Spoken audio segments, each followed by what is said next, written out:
अनुमा जी, इस टाइम पे इलेक्शन का माहौल सामने आ चुका है। सारे डेट्स डिक्लेयर हो गए हैं और 4 मेजर राज्य हैं जिस पे सबकी नजर गड़ी हुई है। सबसे पहले हम बात करते हैं तमिलनाडु, केरला, वेस्ट बंगाल और आसाम में। देखिए, वेस्ट बंगाल के अंदर तो जितने क्रिटिक्स है वो बोल रहे हैं कि इस बार सरकार बीजेपी की ही आएगी। और जो पिछली बार का वोटिंग एवरेज था उसमें भी इन लोगों के पूरे काउंटर में 6 से 10% का बस डिफरेंस था। और साथ ही साथ एसआईआर की जो प्रक्रिया हुई, काफी चीजें हुई, बीजेपी ने इस बार अपना दाव पेच बहुत अच्छे से सामने ला के रखा। पर अभी भी कुछ लोग ऐसा कहते हैं कि एंड में जो बंगाली लोग हैं वो शायद पलट सकते हैं और उनको कम्युनल हार्मनी की टेंशन हो सकती है अपनी स्टेट के अंदर, जिसके तहत वो लोग क्या पता बीजेपी को ना आने दे। पर वोटिंग एवरेज के हिसाब से और जो माहौल है इस टाइम पे वो बीजेपी के वेव का ही है। आसाम की अगर मैं जी। बात करूं तो हिमंता बिस्वा की सरकार है। उनके ऑपोजिशन में आपकी गौरव गोगोई की जो पार्टी है वो भी इतना अच्छा परफॉर्म नहीं कर पा रही है। साथ ही साथ कांग्रेस के भी अलायंस के साथ वो लोग कुछ ढंग का नहीं कर पा रहे इस टाइम पे। तो उधर भी आप देखेंगे तो जो हिमंता बिस्वा शर्मा की सरकार है वो दोबारा ही आएगी। अब बचते जी। बचते हैं दो राज्य जहां पे ये बात की जा रही है कि बीजेपी का आना अभी भी मुश्किल है। पहला है आपका तमिलनाडु, दूसरा है आपका केरला। केरला के अंदर एमसीडी पोल्स के अंदर तो बीजेपी ने बहुत अच्छा परफॉर्म किया, पर उसके बावजूद भी जो वोटिंग एवरेज है और जो विजय पिनराई की जो पार्टी है उनका जो एक तरीके से पकड़ है केरला के अंदर, उसको छुटलाना इतना आसान नहीं होगा बीजेपी के लिए। पर ये बात तो सच है कि बीजेपी इस बार ऑपोजिशन में अच्छी सीट्स लेकर आ पाएगी। पर अब मैं सेम चीज अगर तमिलनाडु में बोलूं तो पिछले लोकसभा इलेक्शन में अगर मैं आपको डेटा बताऊं तो 11% तक वोटिंग एवरेज आया था बीजेपी का। उन्होंने आज सच कोई असेंबली में हम्म। सीट नहीं उठाई थी। पर ये बात थी कि इतना भी बीजेपी का कभी भी तमिलनाडु में नहीं आया है, क्योंकि डीएमके एआईडीएमके यही दो पार्टी हमेशा से वर्चस्व में रही है और कोई भी नेशनल पार्टी उधर जाके अपना कमाल नहीं दिखा पाई है। इस बार जो जी। टीवीके है, जो आपके विजय की पार्टी है, उसके बाद से लोगों का ये कहना बन रहा है कि अगर टीवीके बीजेपी और एआईडीएम के साथ में मिलकर आ गए तो डीएमके को हटा दिया जाएगा। लेकिन उसके बावजूद ये स्ट्रैटेजीज बस स्ट्रैटेजी की तरह ही है, अभी तक कुछ भी ऑन पेपर नहीं आया है। तो हम्म। तमिलनाडु और केरला को हटा के बाकी दो स्टेट के अंदर तो बीजेपी आएगी। अब मुझे इस एक चीज पे आपसे विमर्श करना था कि ये जिस तरीके से इलेक्शन जा रहा है, आपको क्या लग रहा है कि इन सारे स्टेट्स में क्या क्या कठिनाइयां बीजेपी को अभी भी मतलब उनका सामना करना पड़ेगा? देखिए शिवी, अगर सबसे पहले बात कहे तो तमाम राज्यों में जो आपने जिन राज्यों का नाम लिया, असम, केरल, तमिलनाडु, पश्चिम बंगाल, ये तमाम राज्यों में अब इलेक्शन होने वाले हैं और अप्रैल में इलेक्शन की शुरुआत होने वाली है। अब इस बीच में तमाम जो पार्टियां हैं वो तमाम कोशिश कर रही है ताकि जनता को अपनी ओर आकर्षित किया जा सके।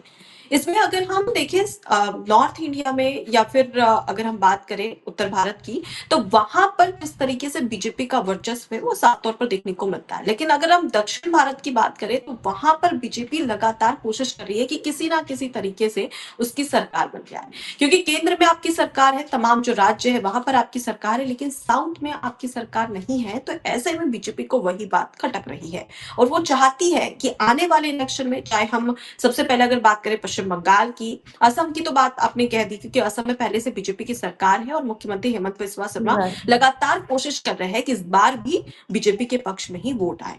लेकिन अगर हम बात करें केरल की, तमिलनाडु की, तो वहां पर काफी ज्यादा दिलचस्प मुकाबला यहाँ पर देखने को मिलेगा, क्योंकि बीजेपी बेताब है कि कब उसकी सरकार इन तमाम राज्यों में आए। इसमें सबसे पहले अगर हम बात करें तमिलनाडु की, तो देखिए तमिलनाडु में एक और नई पार्टी ने एंट्री मार ली है, जैसा कि आपने भी जिक्र किया। सुपरस्टार कहे जाते हैं तमिलनाडु में साउथ के सुपरस्टार, जिनका नाम है विजय थलपति, और उनकी नई पार्टी का नाम है टीवीके, यानी कि तमिल का व्यक्ति कड़गम। एग्जैक्टली। अब इस पार्टी के तहत सूत्रों के हवाले से एक खबर सामने आई थी जिसमें कहा जा रहा था कि बीजेपी टीवीके के साथ में, यानी कि विजय थलपति के साथ में गठबंधन कर सकती है। और इस बीच में यह भी कहा जा रहा था कि बीजेपी ने उन्हें 80 सीटें देने का ऑफर दिया और साथ ही डिप्टी सीएम पद देने का ऑफर भी दिया है कि आप हमारे साथ में गठबंधन कर लीजिए। लेकिन टीवीके के तमाम जो नेतागण हैं उनका यह सोचना है कि टीवीके, जो कि अभी अभी एक नई पार्टी की शुरुआत हो रही है, और अगर हम एनडीए की बात करें, बीजेपी की बात करें, तो बीजेपी का एक बड़ा गठबंधन है, और बड़े गठबंधन के साथ में एक छोटी पार्टी का गठबंधन होना कहीं ना कहीं उस छोटी पार्टी की जो स्वतंत्रता होती है उसे छीन सकती है, और यही वजह है कि टीवी के अब भी विचार कर रही है। हालांकि विजय थलपति ने पहले ही शुरुआत में कह दिया था कि भाई हम चुनाव लड़ेंगे और गठबंधन नहीं करने वाले, मतलब कि वो अकेले ही उनकी पार्टी चुनाव लड़ेगी और किसी भी पार्टी के साथ में गठबंधन नहीं करेगी। तमिलनाडु में अगर हम डीएमके की बात करें और कांग्रेस की बात करें तो देखिए दोनों का गठबंधन है और इस बार डीएमके ने अपनी ताकत और ज्यादा बढ़ाने के लिए कांग्रेस के साथ ही साथ 8 गठबंधन जो दल है अलग अलग उनके साथ में भी गठबंधन कर लिया है। मतलब साफ है कि गठबंधन के तहत इस बार चुनाव लड़ा जा रहा है क्योंकि एक तरफ कांग्रेस पार्टी है, डीएमके है और उसके साथ में 8 पार्टियां हैं जिसका गठबंधन है, तो वहीं दूसरी तरफ बीजेपी है और एआईएडीएमके है। इन दोनों का गठबंधन है और बीजेपी चाहती है कि किसी ना किसी तरीके से जो थलपति है उनकी जो पार्टी है वो भी बीजेपी में आ जाए। इससे सीधा सा फायदा होगा एग्जैक्टली। क्योंकि हम सभी जानते हैं कि हम्म। तमिलनाडु में जो सुपरस्टार है थलपति, वो विजय थलपति, उनकी कितनी बड़ी पहुंच है और खास तौर पर अगर हम सोशल मीडिया के जरिए देखें या युवाओं में बहुत ज्यादा क्रेज है विजय थलपति का। तीसरी बात यह है कि जो पहली बार वोट देने वाले हैं तमिलनाडु में वो तमाम युवा कहीं ना कहीं विजय थलपति से काफी ज्यादा आकर्षित है और इसका सीधा सा फायदा बीजेपी को भी होगा अगर वो गठबंधन कर लेते हैं तो। मतलब साफ है कि इस बार तमिलनाडु में हमें गठबंधन की लड़ाई देखने को मिलेगी, कोई इंडिविजुअल लड़ाई नहीं देखने को मिलेगी अगर जो विजय थलपति है वो बीजेपी के साथ में गठबंधन कर लेते हैं। अब यहाँ पर तो हमने तमिलनाडु की बात कर ली, लेकिन जैसे कि आपने भी जिक्र किया पश्चिम बंगाल का, देखिए पश्चिम बंगाल में लगातार कोशिश कर रही है बीजेपी और पिछली बार उसने 77 सीटें लाई थी और 6.5% जो वोटिंग डिफरेंस था वो देखने को मिला था अंतर।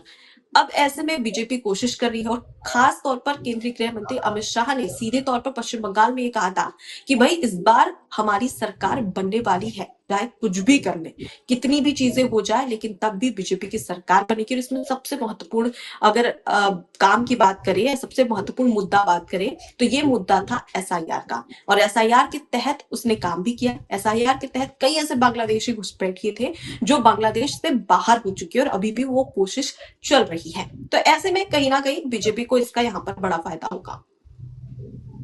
आप ये बात तो बिल्कुल सही कह रही हो और यहाँ पे एक और चीज देखने को मिल रही है कि जो टीवीके हैं, जो विजय है हम्म उनकी जो पार्टी है उन्होंने तमिलनाडु में सबसे पहली बार यही चीज मेंशन की थी कि बीजेपी के साथ मेरा आइडियोलॉजिकल डिफरेंस है और डीएमके के साथ मेरा पॉलिटिकल डिफरेंस है। लेकिन एक चीज समझनी पड़ेगी विजय थलापति को कि विदाउट अलायंस अगर वो सोच रहे हैं कि वो सीधे मुख्यमंत्री की पोजीशन पे चले जाएंगे तो उनको बिल्कुल भी सत्ता में कोई भी जगह नहीं मिलने वाली है, क्योंकि इसके पहले भी बिल्कुल। तमिलनाडु के अंदर कमल हसन और बहुत से लोगों ने अपनी पॉलिटिकल पार्टी बनाई थी, लेकिन उनका जो हश्र हुआ, मतलब रजनीकांत ने भी बनाई थी, लेकिन उनका जो हश्र हुआ, उनका इतनी पॉपुलैरिटी होने के बावजूद भी लोगों को उन पे ट्रस्ट नहीं आया। सब कुछ जयललिता नहीं होता है कि एकाएक जी सत्ता में आ जाएंगे।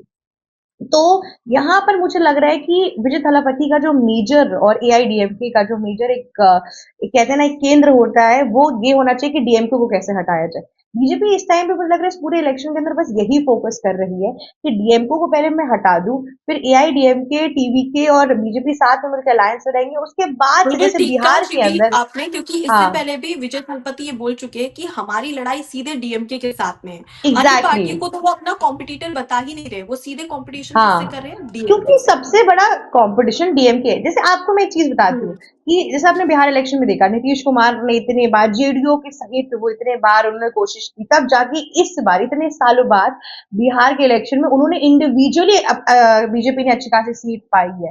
तो अभी तो हम्म तमिलनाडु का जो पूरा गेम प्लान है वो बस शुरू हो रहा है। यहाँ पे पहले डीएमके को हटाकर फिर इन लोग को अलायंस में लाके, और यहाँ पे ये भी मुझे लग रहा है कि बोला जाएगा कि आईडीएमके के जो चीफ है उनको चीफ मिनिस्टर बनाया जाएगा और विजय थालापति को डेप्यूटी चीफ मिनिस्टर बनाया जाएगा अगर इन्होंने अलायंस रखा तो। लेकिन देखना बहुत ज्यादा हम्म इंपॉर्टेंट है कि ऐसा कुछ हो पाएगा कि नहीं, क्योंकि विजय थालापति का अगर मुझे लगता है अगर पॉलिटिकली स्ट्रैटेजी वाइज अगर वो दिमाग सही से खेलेंगे तो उनको बीजेपी के साथ जाके अलायंस में देखिए आना ही चाहिए। पॉपुलैरिटी तो है, ये कहा नहीं जा, इससे हाँ, इसमें कोई दो राय नहीं, लेकिन सबसे बड़ी बात ये भी होती है ना शिवी कि फिल्मों में टीवी पर स्ट्रैटेजी देखना नहीं बात है। अलग होती है और जमीनी स्तर पर धरातल पर जाकर उतरना और लोगों से बात करना, उनकी समस्याओं को दूर करना, कहीं ना कहीं वो पार्टी अभी भी बहुत दूर है उस चीज से।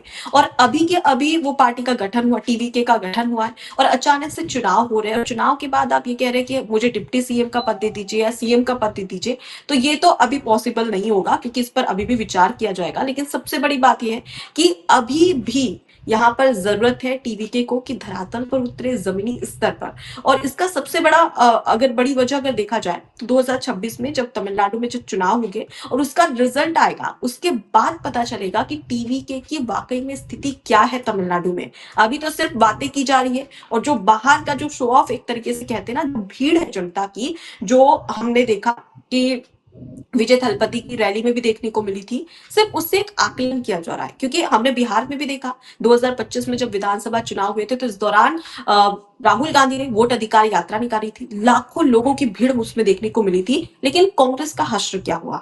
कांग्रेस पार्टी लगातार गिरती नजर आई बिहार में, और बीजेपी उठती नजर आई। तो मतलब साफ है कि सिर्फ आप भीड़ देखकर ये नहीं आंक सकते कि आखिर वो पार्टी चुनाव में कैसा कमाल करने वाली है या नहीं।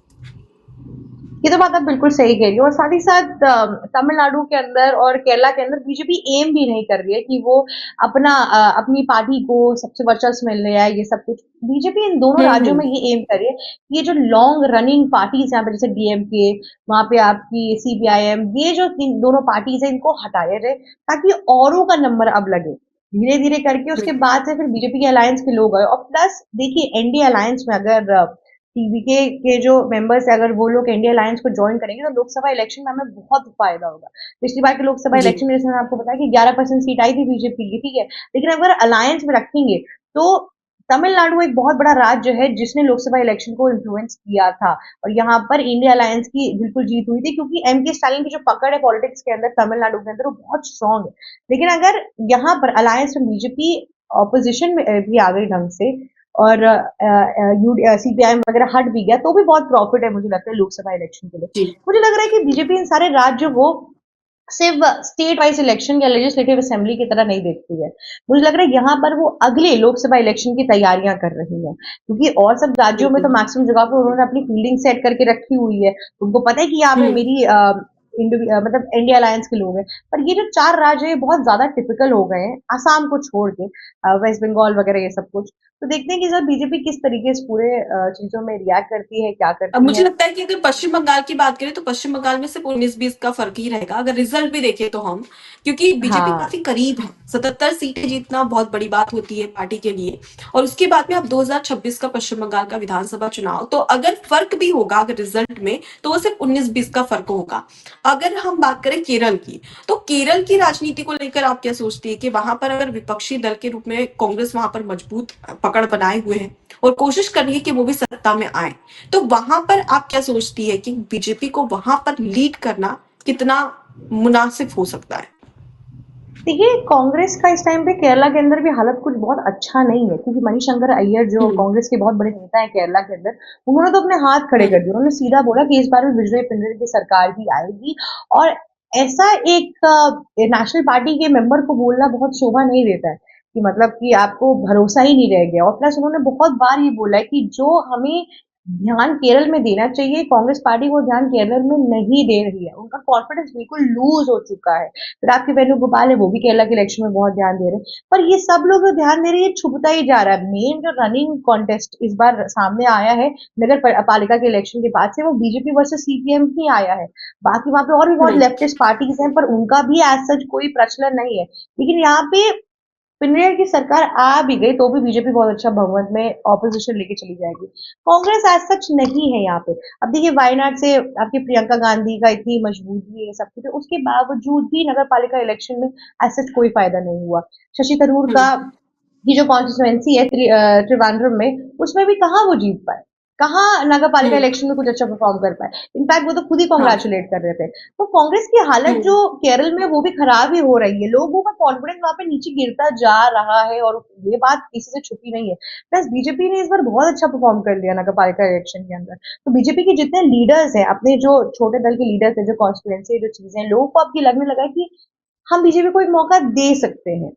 तो ये वाला फैक्टर अब आ गया है, और ये वाला फैक्टर इतने सालों बाद केरला के अंदर आना, मतलब आजादी के बाद से केरल में बीजेपी का ऐसा कोई वर्चस्व कभी भी नहीं रहा है, ताकि ऐसे बिल्कुल, जनता तो दल का वो रहा है। अब तो इंतजार करना पड़ेगा शिवी, क्योंकि अब देखना होगा, क्योंकि चुनाव हाँ, की तारीखें सामने आ चुकी है और कौन कौन सी पार्टियां, एग्जैक्टली। कौन कौन से दल कितना दावपेच यहाँ पर खेलते हैं।